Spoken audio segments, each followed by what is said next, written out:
Something like this. In other words, the world historical significance of this for me is it's important for the Anglo-American imperialists to be defeated in the attempt to overthrow this government. It's just that simple. It's better for the world for the moment if this government stays the way it is. The status quo is better than what the Anglo-Americans would be offering. And so they've got one more big, desperate push with this 1 million people to overthrow the government tomorrow. Yes, and it seems to me that they just don't have it. I mean, I'm still looking at this Egyptian state television. Al Jazeera doesn't know what to do. Because they've had their reporters arrested, which certainly shows that the honeymoon is over and that people are openly saying what Al Jazeera is, British intel. Yeah, that's for sure. And it's been raving, foaming, unbelievable propaganda, right? And these completely fake things, that Mubarak went to Egypt, that Gamal Mubarak is now in London, that they're all fleeing, right, to try to develop some hype.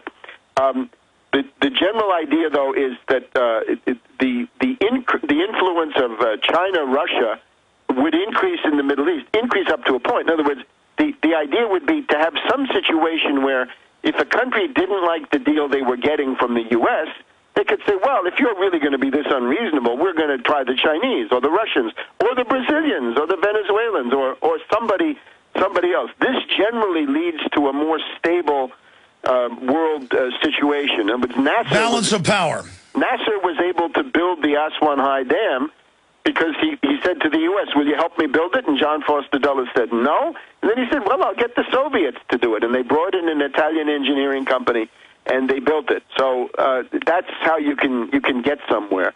So I think it's the unipolar world is beginning to crumble in some pretty key places, the Middle East obviously being about as key as you can. Look, in Iraq, the U.S. wanted Alawi, the puppet of the U.S., but they got Maliki, who's much more pro-Iranian.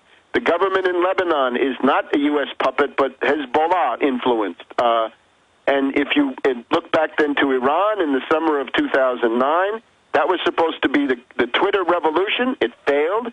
If the one in Egypt fails, it means that the entire destabilization, which we've had since, Marcos in the Philippines in the mid-'80s, since the Shah was overthrown, because that's what that was too. That started and really all the way through was promoted by the U.S., by Carter and Brzezinski. Yeah, and a lot of these backfire. Then we get the Islamic Revolution. But it's admitted our government overthrew the Shah because he wanted to actually develop the country. And they wanted the Islamic Revolution. This was the whole point, that if you get a certain kind of Islamic government, they shut down the nuclear program, which was what was done in 78, 79. So they have a Stone Age policy for the world, including here with their social Darwinistic Malthusian eugenics line. We're going to come back for 2 segments and take calls with Webster, Tarpley, Joe, Patriot, Mike, Josh, and Lynn. Man, I could talk to Tarpley for 10 hours. We'll definitely have him back up soon to talk about what's happening domestically in this country. In 30 seconds, before we go to calls, Tarpley, what do you make of all the open announcements that, the government's going to be changing the internet, Google's going to be censoring alternative media for your own good, the FCC is going to take over the internet, and there is a kill switch for your own safety? I mean, are they really getting ready for full economic implosion? It's perfectly possible. Now, obviously, one of the things Mubarak did was cutting off the internet, and that, for his purposes, that seems to have been effective. But, of course, these are like weapons, right? They're in whose hands are they?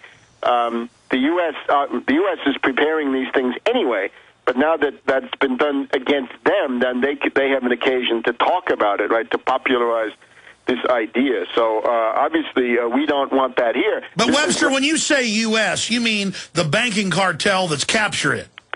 Yes, the people who control the Obama regime, right? And this is Wall Street, as we've known. Obama's been a Wall Street puppet from the very beginning, and of course, large parts of the Republican Party are equally controlled by the Wall Street people. So this is obviously a danger. As long as you have the world descending into a depression, you're going to have these pressures towards authoritarian government, and we have to resist these. One of the things you see from Egypt is that the way to avoid this is to have some kind of political organization, and at least have people understanding what they need to do so that they're not simply sitting ducks. Exactly, and that's what I try to do here is to get is to get people aware of how the world really works so they can recognize it when they see it. Let's go to Joe in Pennsylvania. You're on the air, Joe. Thanks for holding. Good afternoon there, gentlemen. I've been paying attention to this like all weekend, and I see a ray of like hope and for the people and fear for the governments. The people, when they were rioting, the military, they were coming out and they were actually embracing the people, and they were like, we don't want to do this. It's what we're ordered to do. We're not going to hurt you. And it was like, Alex, when you talk a lot about, well, our military, if martial law in this country ever happened, would the military ever be able to go against the people? And I think the United States, the people here are watching very closely to see how the military are interacting with the people to see if they will.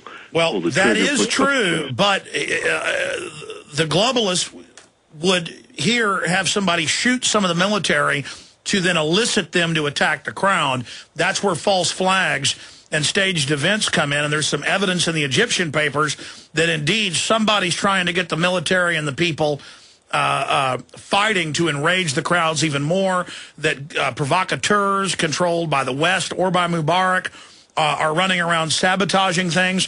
Tarpley, what's your view on what Joe just brought up? The difference is that the Egyptian army is a conscript army. It's based on a draft, and therefore it's not a bunch of professional killers. It's a bunch of draftees. So they're obviously not interested in shooting at the crowds, and why should they? Because it has very seldom come to such a point. In other words, the crowds have never been big enough or threatening enough. The exception is a group of gunmen tried to attack the Interior Ministry. That would be the Department of Justice, FBI, in our terms. And there was a gun battle, but that seems to have been done by the police. The Army leadership is loyal to Mubarak. He's a military guy himself. He's an Air Force pilot. The new vice president is an Air Force pilot. So the Army is now putting up these jersey walls around the main squares. They've taken a bunch of vehicles that have been burned, and they've made those into sort of barricades. So the Army seems to be, quietly, effectively calming things down. Just the fact that all these tanks came into the square seems to have had a calming effect on everybody. So fine. So and our media spun it that the jets were there to menace the people, but the way that the Egyptian government was like, no, this is a symbol of unity, and the crowds cheered it. So a lot of strange dynamics. Joe, excellent point. I hope our military would behave like the Egyptian military, but who knows? We'll be right back. I've got a bunch of economic news, healthcare news, credit card rates going up to 59.9% news. Obama giving waivers now to members of Congress from the healthcare plan. That's all coming up. We're going to have Max Kaiser on with us. And we'll continue with your calls for those that are patiently holding. But Patriot Poet in Michigan, you're on the air with Tarpley. Go ahead. Hello, Mr. Jones, Mr. Tarpley. How are you today? We're good. What's on your mind there, Patriot? Okay. As far as the mass media, I noticed I watch CNN in the mornings. I don't watch any television news per se. But you watch CNN. What'd they say? Well, they've been really pushing the visuals of the protesters burning things down, carrying guns, and showing how radical the protesters are. And somehow, I think this is a way of trying to push their propaganda on the American people as in reference, could this happen here? And maybe in a roundabout way, it's a way of keeping the fear factor running at full capacity. And in regards to the U.S., my question is, if they take away all the guns from legal, lawful, compliant gun owners, the only people that will have guns are the gangs, the drug dealers, the pimps, and the thieves. No, I hear you, and I appreciate your call. It's a great point. Webster, how is the United States different because of the record ownership of guns for the establishment if they want to try some type of accelerated oppression or martial law scenario, which we know they've been preparing for? How will that wild card enter into things? I'm not able to predict. I would just say to people that the possession of guns is fine, right? But the status quo, I suppose, is about right. But the idea that having a gun is a substitute for political action. This is a big mistake. No, I agree. It becomes a political salve or a pillow where people don't go get involved because they can have their gun. Stay home with your gun. No, that won't do it. Look, just in terms of the merit of the question, which I think is real, there's a lot of violence in this stuff, right? If you burn a bank in Greece, you're a war criminal. But if you burn down the Egyptian party headquarters, you're a hero of democracy. They burned the party headquarters. They burned a very large building. I'm not sure what it is, but it's about a 15-story, fairly modern building. Looks like, sort of concrete on the outside. All burned down. Lots of police stations burned down by these demonstrators, right? The vandalism at the Cairo Museum. No, they're targeting the infrastructure for total takeover, and now the globalists admit. Shouldn't George Soros, he's been convicted in other countries, he's trying to subvert freedom in this country, he poses as a human rights activist. Isn't it time for Soros and a bunch of those Davos crooks to be arrested, and along what lines, Tarpley? Hey, how about those Republicans, if they're worth anything, right? Our great heroes from the Tea Party who are now in the Congress. Why don't we get some hearings and drag in Soros and make him tell what he does, right? Because this example with El Baradei, this is a very good example. There are a lot of Republicans who don't like this international crisis group. The way they see it is they think that the international crisis group is anti-Israel. I don't think this is true. There's this guy Robert Malley, for example, right? The main thing is that these people go in there. In order to get anywhere in the Arab world, you got to put up an anti-Israeli facade, and then they begin to destabilize the countries. So why don't some of these Republicans invite Soros to testify in his international activities? Is he violating the the Logan Act, where you're making? Yeah, but it's illegal on so many fronts to be funding private revolutions all over the world. It's illegal what Soros does. Yes, I think it may well be. So it would be interesting to look into. But I think the point is that I don't see any attempt of the U.S. media to hype the violence, the arson, and the vandalism. I see the opposite. They try to tone that down, compared to Greece, where one bank burns and it's the end of the world. Well, there's a lot of evidence that was staged. Tarpley, always amazing having you. Tarpley.net.